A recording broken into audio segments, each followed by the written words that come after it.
Okay, this is our new Z-stop holder. I've made the holder twice as wide as the typical Reprap i2 because it slides on the rod if you don't. So I made it twice as wide.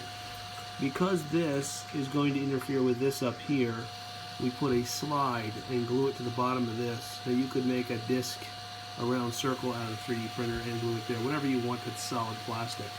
So that's what's going to hit the stop switch before these two collide. I've also made the plate, you can't see the plate from here, but there's a plate holding the stepper switch. You can see the inside of it there, and it's bolted. And then there's a part in here that connects the two and slides. So if we take this and we take a look, and I'm going to go ahead and home my Z, and it's a little high. So I'm going to go over here, I'm going to unscrew it a little bit, and I'm going to squeeze it because I don't have a spring in there right now. You could put a spring in there so it pushes the stepper motor down. And I'm going to Z it again.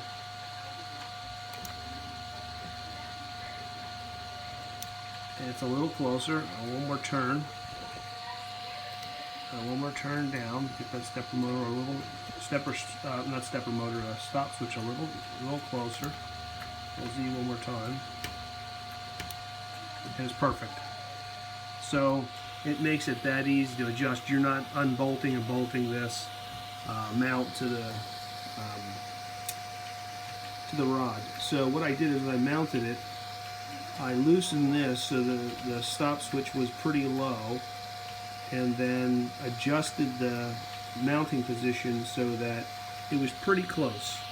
So I knew that I had to bring the X-stop up a little bit to get it to work where I want it. So then I screwed this down tight, and I made this 8.5 millimeters, so it's real easy to snap on. You actually don't have to disassemble this. You can just pop it on there. But it's tight enough with 2 screws and about 1.25 inches width that when you tighten the screws all the way, it doesn't move. There's too much friction. And this is very easy to adjust, and if you want to put a spring inside there so when you unscrew this it pushes down, you can. The key to this is the piece that goes in it.